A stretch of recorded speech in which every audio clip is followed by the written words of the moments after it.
मोड आलेले चणे, तर हे मोड आपोआप येतात का?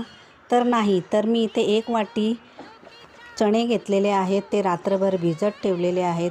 आणि हो, भिजत घालण्याच्या आधी चणे स्वच्छ आपल्याला साफ करून घ्यायचे आहे, कारण चण्यामध्ये ना लाल प्रकारचा असा खडा असतो आणि मग तो आपल्याला कळून येत नाही की तो चणा आहे की खडा आहे.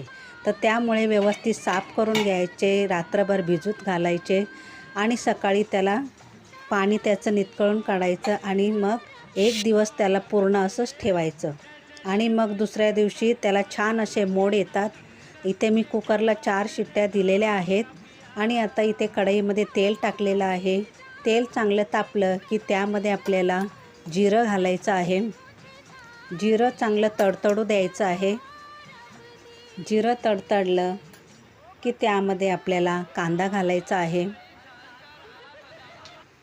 कांदा घातला की तो चांगला आपल्याला फ्राय करून घ्यायचा आहे. त्याच्यामध्ये मी आता लसूण घातलेला आहे, अद्रक घातलेली आहे आणि ते क्रश करून घालायचं आहे. आता टोमॅटो घातलेले आहे. ते चांगलं एकसारखं हलवत राहायचं आहे आपल्याला. थोडासा टोमॅटो आपला नरम होतो. थोडंसं मीठ घालायचं आहे. हळद घातलेली आहे. लाल मसाला आपला नेहमीचा घरगुती तो टाकलेला आहे.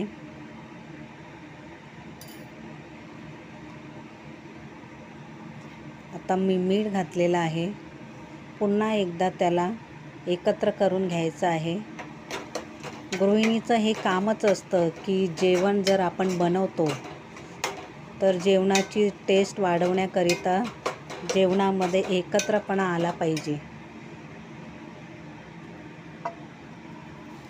अशा प्रकारे बघा, मोड आलेले चणे कुकरमधून काढून घेतलेले आहे आणि आता कढईमध्ये घातलेले आहेत.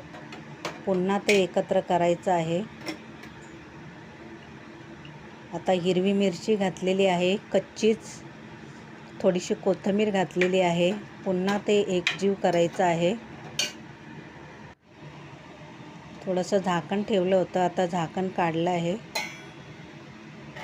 थोडीशी त्याला वाफ आली 1-2 मिनटं की भाजीला खूप छान टेस्ट येते. आता पुन्हा कोथिंबीर घातली आहे आणि आपली भाजी आता रेडी आहे. चला तर मग